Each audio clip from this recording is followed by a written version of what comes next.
প্রিন্সকে সরিয়ে দিয়ে শেষমেশ জয় হলো কিং এর। মানে শেষ হাসিটা হাসলো কিং। বিরাট কোহলিকে কিন্তু এমনি এমনি রাজা বলা হয় না, সে রাজার মতো খেলে এবং তাকে এমনি এমনি চেস মাস্টার বলা হয় না। তুমি 155 রান করে এই আশা করতে পারোই না যে তুমি জিতবে।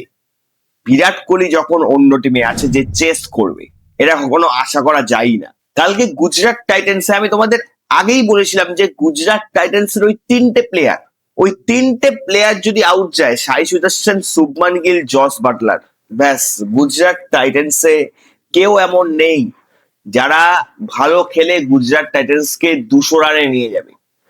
ওরকম হবে না, খুব কম, রেয়ার হলেও হতে পারে।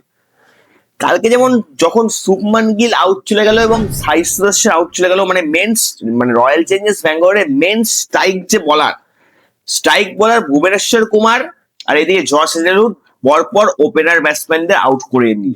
তখনই বুঝে গেছি যে গুজরাট টাইটান্স আর এই ম্যাচ জিততে কখনোই পারবে না।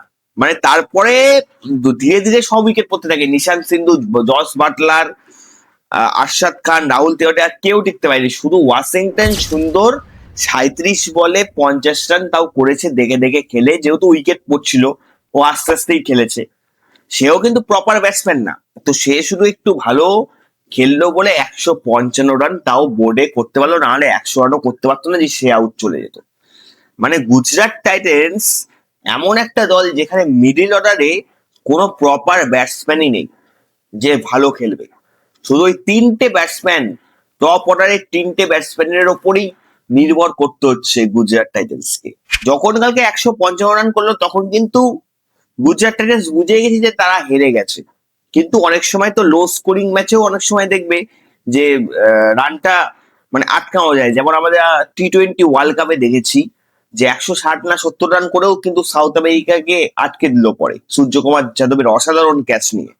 কিন্তু এক্ষেত্রে যখন বিরাট কোহলি আর ভেঙ্কটেশ আয়ার ব্যাট করতে নামে, দুজন বেধড়ক মার দেয়, মানে এমন মার দেয় দুজন।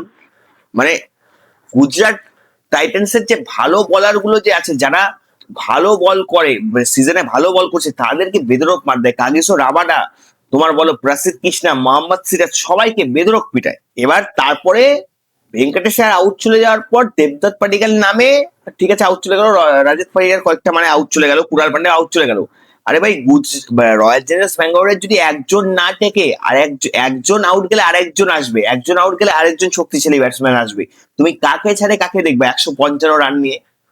তুমি দেবদত্ত পাডিক্কালকে আউট করলা, রজত পাডিক্কালকে আউট করলা, কুণাল পান্ডেকে আউট করলা, টিম ডেভিডের সাথে বিরাট কোহলি ভালো একটা পার্টনারশিপ হয়ে গেল, টিম ডেভিডকেও তুমি আউট করলা। তারপর তুমি আর কাকে আউট করবে? এরপরে আবার জিতেশ শর্মা আসলো, তারপরে রিজেশ শর্মার পরে রোমারিও শেপার্ড আসবে, মানে একটার পর একটা বিধ্বংসী প্লেয়ার আসবে।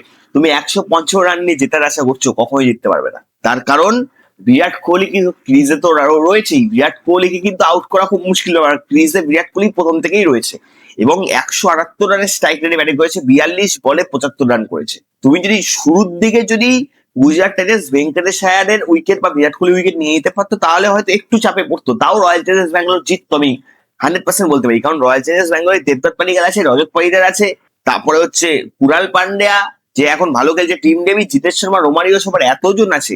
ওপেনিং ব্যাটসম্যানদের যদি আউটও করতো গুজরাট টাইটান্স, তাও রয়্যাল চ্যালেঞ্জার্স ব্যাঙ্গালোর জিততো। কিন্তু গুজরাট টাইটান্সের ওপেনিং ব্যাটসম্যানদের আউট করলে ব্যাস গুজরাট টাইটান্সের হাওয়া বেরিয়ে যায়। ওখানে গুজরাট টাইটান্সের ক্ষমতা নেই যে 200 রান করার, যদি ওপেনিং তিনটে ব্যাটসম্যান আউট চলে যায়। তো কালকে জানার কথাই ছিল, মানে সেটা রয়্যাল চ্যালেঞ্জার্স ব্যাঙ্গালোরও জানতো, তাদের বলাররাও জানতো যে গুজরাট টাইটান্সের ওপেনার মানে শুভমান গিল আর সাই সুদর্শনকে আউট করলেই তারা খেলাটা নিজের হাতে করে নিতে পারবে।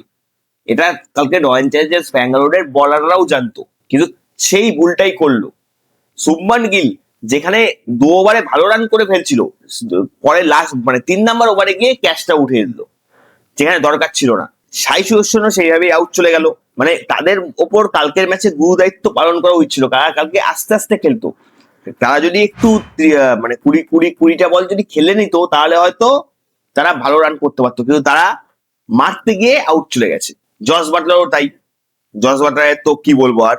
এবার ওয়াশিংটন সুন্দর কালকে অবশ্যই ভালো খেলেছে বলতে হবে। ওয়াশিংটন সুন্দর একাই, মানে কালকে একটাই ম্যাচে একাই এমন একটা প্লেয়ার যে 50 রান করেছে গুজরাট টাইটান্স এর হয়ে। এছাড়া কেউ ওয়াশিংটন সুন্দরের সাথ দেয়নি না। জস বাটলারের মতো একটা সিনিয়র প্লেয়ার কালকে আউট চলে গেল, মানে এটা ভাবার বাইরে। যেখানে জস বাটলারকে কালকে গুরু দায়িত্ব পালন করতে হতো। শেষে কি বলবো, বিরাট কোহলি এমন একটা প্লেয়ার, সত্যি মানে তার বয়স হয়তো হয়েছে, সে হয়তো ইন্ডিয়ার টি-20 দল থেকে সে হয়তো আর নেই ইন্ডিয়ার টি-20 দলে, কিন্তু বিরাট কোহলি যদি চেস মাস্টারে, চেসে যদি বিরাট কোহলি থাকে না, তাকে তুমি দমাতে পারবে না। এবং রয়্যাল চ্যালেঞ্জার্স ব্যাঙ্গালোর এবারের মতো মানে পরপর দুবার কাপ জিতলো। 2025-এ পাঞ্জাবের সাথে ম্যাচ জিতলো, কাপ জিতলো, এবং এই যে 2026-এ জিটির সাথে ম্যাচ জিতে কাপ জিতে গেল। সত্যি এরা সত্যি কাপ পাওয়ার যোগ্য। মানে এদের টিমটা এতটাই শক্তিশালী একটা টিম, মানে একটার পর একটা শক্তিশালী ব্যাটসম্যান আসছে, তুমি কাকে ছেড়ে কাকে আউট করবে, কাকে কয়জনকে তুমি আউট করবে। একটার পর একটা শক্তিশালী টিম যে আসছে, মানে একটার পর একটা শক্তিশালী প্লেয়ার এদের টিমে যে আছে, এদেরকে সত্যি হারানো মানে মুশকিল, মানে কি হারানো সম্ভবই না। ওটা রয়্যাল চ্যালেঞ্জার্স ব্যাঙ্গালোর এবারে 2026 আইপিএলেও বুঝিয়ে দিল।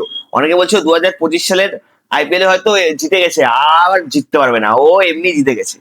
কিন্তু রয়্যাল চ্যালেঞ্জার্স ব্যাঙ্গালোর 2026 সালে আইপিএলে জিতে বুঝিয়ে দিল যে তারা এর মতো শক্তিশালী টিম অন্য যে টিমগুলোর মধ্যে নেই। শক্তিশালী যে প্লেয়ার, সত্যি আনস্টপেবল এই রয়্যাল চ্যালেঞ্জার্স ব্যাঙ্গালোর।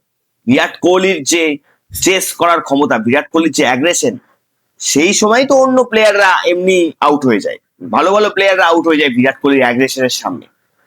মানে এই টিমে সব আছে, অ্যাগ্রেশন আছে, পাওয়ার হিটার আছে, ব্যাটসম্যান, বলার ভালো ভুবনেশ্বর কুমার। সত্যি ভুবনেশ্বর কুমারকে ক্রেডিট দিতেই হবে। ভুবনেশ্বর কুমার কিন্তু গুজরাট টাইটান্স এর একদম কোমর ভেঙে দিয়েছিল, মানে সাই সুদর্শনকে আউট করে দিল। এবং শেষে কাকে আউট করলো, শেষে আউট করলো জেসন হোল্ডারকে। জেসন হোল্ডার কিন্তু 6 মেরেছিল, তাকেও আউট করে দিল। রাসিক সালামদার কত সুন্দর বল করেছে, মানে প্রত্যেকটা বলার, রাসিক সালামদার, জস এলেনহুড, ভুবনেশ্বর কুমার, কুণাল পান্ডিয়া, প্রত্যেকটা বলার কিন্তু ভালো বল করেছে। প্রত্যেকটা বলার, কালকে জেকব ডাফি উইকেট পায়নি ঠিকই, কিন্তু সবাই ভালো বল করেছে, সবার ক্রেডিট আছে। বলার কালকে বোলিং যেমন ভালো হয়েছে, তেমন ব্যাটসম্যানদের ব্যাটও ভালো হয়েছে।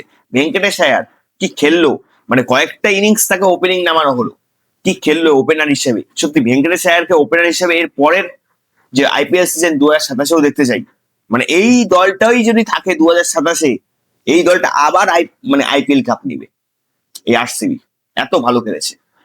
তোমাদের কি মনে হয় যে গুজরাট টাইটান্স কি কারণে হারলো, কি কারণে গুজরাট টাইটান্স তারা হেরে গেল? আমার তো মনে হয় ওই ওপেনিং জুটি, মানে মেন হচ্ছে ওপেনিং জুটি যদি আউট চলে যায় শেষ, ওদের কারণেই হারলো। ঠিক আছে, ওপেনিং জুটি আউট গেল, এই কারণে হারলো। আর রয়্যাল চ্যালেঞ্জার্স ব্যাঙ্গালোরের বিরাট কোহলির চেসটা তোমাদের কেমন লাগলো? তাহলে কি সম্পূর্ণ ম্যাচ তোমরা দেখেছো? অবশ্যই কমেন্ট বক্সে কমেন্ট করে জানাও। আর হয়তো বেশি আইপিএল এর ভিডিও আসবে না, এবার হয়তো ইন্টারন্যাশনাল ক্রিকেটের ভিডিওর কথা বলবো। যেমন ওমেন্স টি-20 ওয়ার্ল্ড কাপ হচ্ছে ইন্ডিয়া ইংল্যান্ডের মধ্যে, আরো ক্যারিবিয়ান লিগ হবে, অনেক কিছু হবে। ইন্ডিয়া আফগানিস্তানের ম্যাচ আছে, ইন্ডিয়া ইংল্যান্ডের ম্যাচ আছে, এগুলো নিয়ে আমরা কথাবার্তা বলবো। আর হয়তো আইপিএল এর ভিডিও আসবে না, কিন্তু আজকের এই ভিডিওটা তোমরা সবাই দেখো এবং এই চ্যানেলটিকে সাবস্ক্রাইব করো। আশা করি তোমাদের মনের মতো ভিডিও তৈরি করতে পারবো। আজকের মতো ভিডিওটা এখানে শেষ করছি, আবার দেখা হবে নেক্সট ভিডিওতে।